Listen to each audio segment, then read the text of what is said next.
What is the real miracle of Hanukkah? Everybody learns in Sunday school the miracle story of the oil, that when the Maccabees entered the desecrated temple that was desecrated by the Greek Syrians, they needed oil to light the menorah, and they only found one little cruse of oil, and they knew it would last about a day, and they sent a rider, and it took them 8 days to get back with more oil. But the miracle, according to the Talmud, was that the oil lasted 8 days. But really, if you think about it, the miracle was 7 days, because they knew the oil would last 1 day. They never talk about that. And even though they knew they wouldn't have enough oil to continue lighting it, they still took the chance and lit the oil that they had, and the miracle occurred because of that, after that. And so the miracle of Hanukkah is really 7 days beyond that first day. There's a very important lesson there to teach us that we have to take the first step. You have to have faith.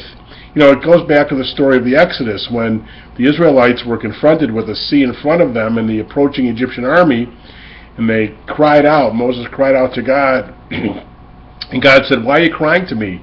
Lift up your hand, stretch out your arm, and the Israelites will go forward."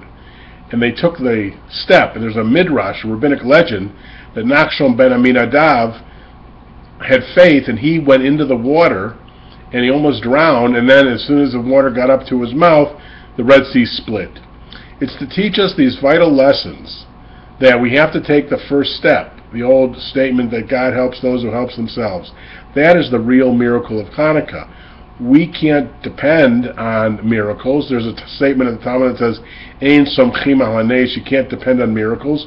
We need to take the first steps to direct our lives, to right our lives, to move forward. And then, hopefully, things will help. We have to have faith and take that first step. Light that 1 day amount of oil, and then the miracle follows. And so we can't sit idly by. We can't do nothing. We can't just pray. It's the old joke about a guy who keeps saying to God, how come I never win the lottery? How come I never win the lottery? And God finally gets impatient and says, well, buy a ticket. Not necessarily that a lottery ticket's ever going to amount to anything. Of course, it's ridiculous, the odds. But the principle is God wants us to take the first step.